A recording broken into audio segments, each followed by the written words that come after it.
কই আসছে তোর বাবাকে ডেকেছিস? কই গো এসো। হ্যাঁ আসি গিলা না, গিলা গিলা গিলা গিলা করতে হবে, এসো। ওটা কি আলু ভাজা? ওইটুকু আলু ভাজা কি হবে? তোমাকে তো বললাম ঝুরি ঝুরি আলু ভাজা, তুমি তো কাটি কাটি আলু।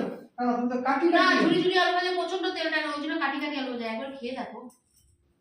মনে মনে হবে ঝাঁটা কাটি খাচ্ছি। এই তুমি খেতে বলো না। তার দেশাই কাটি কোনটা? কেউ তো কাটি কাটি। তোমাকে আমি বলে বলে না, তোমাকে আমি কি বলবো, আমি ভাষা খুঁজে পাচ্ছি না। তোমার এই কোথায় এইসব রিমের পাসগুলো বন্ধ করো। না না বিরক্তিকর। মানে ঝাঁটাঘাটি দিকে ভাত খায়, কাটি কাটি খাচ্ছি। আলু ভাজা নরম নরম হবে নালে ঝুরঝুরে হবে। তা তুমি ওটা কি বানালে তাহলে?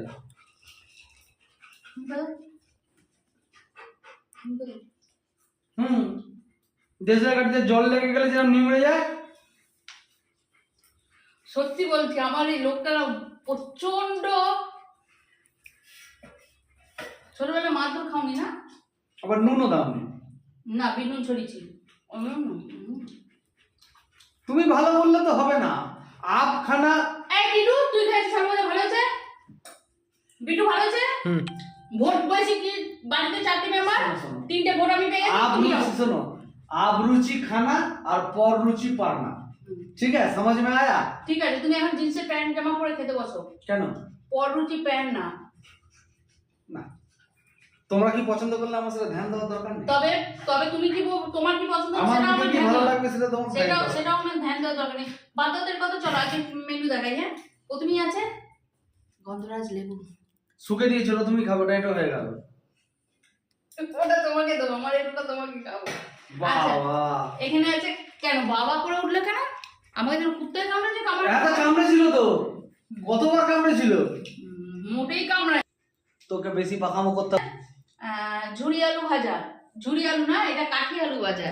ঠিক আছে, কাঠি আলু ভাজা। এখানে কি আছে? মাছের আলু দিয়ে ঝাল। আলু দিলে আলু দিলাম যদি লাগে। আর আজকে আছে সস টপার আমাদের আজকে। মাছের মুড়ো দিয়ে ডাল। এটাই হচ্ছে আজকে সস টপার। এই মাছের মুড়ো দিয়ে ডালটার জন্য এই আলু ভাজাটা করা হয়েছে। ঠিক আছে, এটাই হচ্ছে আজকে দুপুরের রান্নাবাড়ি। আমি তো বেগুনিও ভাজতে চাইছিলাম। ওফ, ব্যাপারটা জমে যেত তো পুরো। কেন, তুমি যখন যাচ্ছ তখন বললাম, তখন তুমি বললে না না শুধু আলু ভাজো। কি জানি কখন তোমরা মনে মনে কি বলে গেছো, সেটাই আমার কাছে কঠিন হয়ে ওঠে। চলো হ্যাঁ, এই দিয়ে ভাত বেড়ে খেতে দিয়ে দিই, কারণ এই লোকটার সাথে বেশি কথা বলে না, ওর কাছে প্রচুর কথার ভান্ডার আছে, বলতেই থাকবে। আর হাতখানা থালা। হ্যাঁ, এগুলো ঢাকা দিতে লাগবে না, খুলে রাখবো না কি?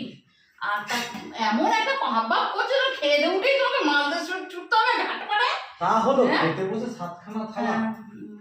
ওর কাছে প্রচুর কথার ভান্ডার আছে, আর তার মধ্যে সেই কথাটা যদি বউয়ের খুদ ধরার জন্য হয়। ঠিক আছে, চলো হ্যাঁ, দেখা হচ্ছে আর একটা অন্য ব্লগে। তখন ভালো থেকে সুস্থ থেকে অবশ্যই পাশে থেকে। এইটা আমি ইউটিউবে বলতে বলতে না, এই ফেসবুকে বলা শুরু করে দিচ্ছি। চলো, এই মেনুর সাথে দুপুরে খাওয়া দাওয়া করি। বাই।